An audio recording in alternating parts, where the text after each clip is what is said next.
So next I want to show you the trick that I used for the flooring.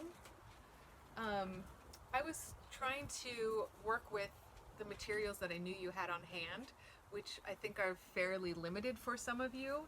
And actually working within those limitations, I think gave me the opportunity to problem solve the flooring issue in a way that is much simpler than I probably would have tried without these limitations. So knowing that you have cardboard and you have masking tape, I came up with a solution for making the flooring, which is just to take your masking tape and to lay strips down of the masking tape on the base of your board. And I don't worry about the tape hanging off the front end or the back end. And when I go to lay two strips of tape next to each other, I try to line them up pretty close, but maybe give a little bit of a gap every now and then. I want to kind of give a little bit of depth and dimension.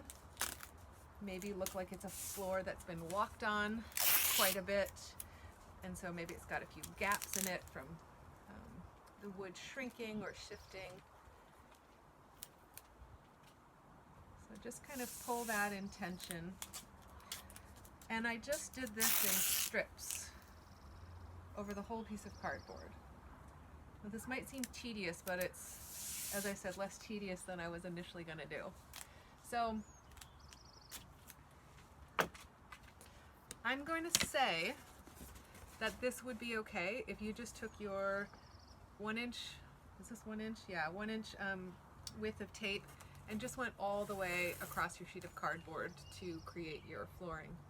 But if you wanted to add that extra little bit of detail, another quick trick that you can do is you can take your ruler, and I don't measure this, I just kind of eyeball it, but if I know that the tape is 1 inch wide, I'll try to divvy it up so that I'm going to make a slight cut about half an inch into that, making sure I'm parallel with the edge.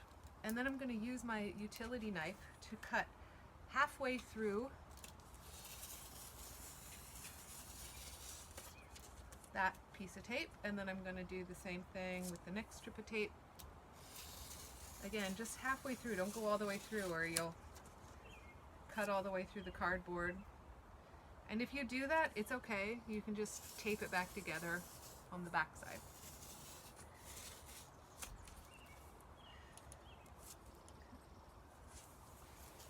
Maybe if you notice as I'm cutting, one of the things that I'm doing with my hand that's holding the ruler is I sort of walk it along the blade as opposed to cutting all the way towards my hand. I usually try to have it next to it or in front of it. So you can't see too much here that I've divided those up, but the next thing you could do is take your nail or a pencil or something and go into those grooves, and you can start to kind of give it a little bit more depth and dimension by doing that. And if you wanted to do it in between the strips of tape, you also could selectively cut a few spots. Again, maybe just by eyeballing it and then adding a little bit of a gap in between some of the flooring. Okay, so that starts to give some dimension, and then I even went so far as to also cut like little planks at varying spaces, and then that kind of looks like pieces that were seamed together. And usually those weren't very obvious unless I got my fingernail or my blade under there to kind of highlight that they had been cut into. But it just kind of adds a nice extra little dimension to your piece. So I recommend adding this kind of texture or detail to the piece if you feel so inclined. You can still do these little halfway slits with your 1 inch piece as well. So that's just a little pointer on the flooring. I would do that before you go to assemble any of the sides together. And to hopefully inspire you to go that extra little mile to work on your flooring as a really interesting detail for your gallery model. This is a quick snapshot that I took just testing some shapes and some lighting in the gallery space.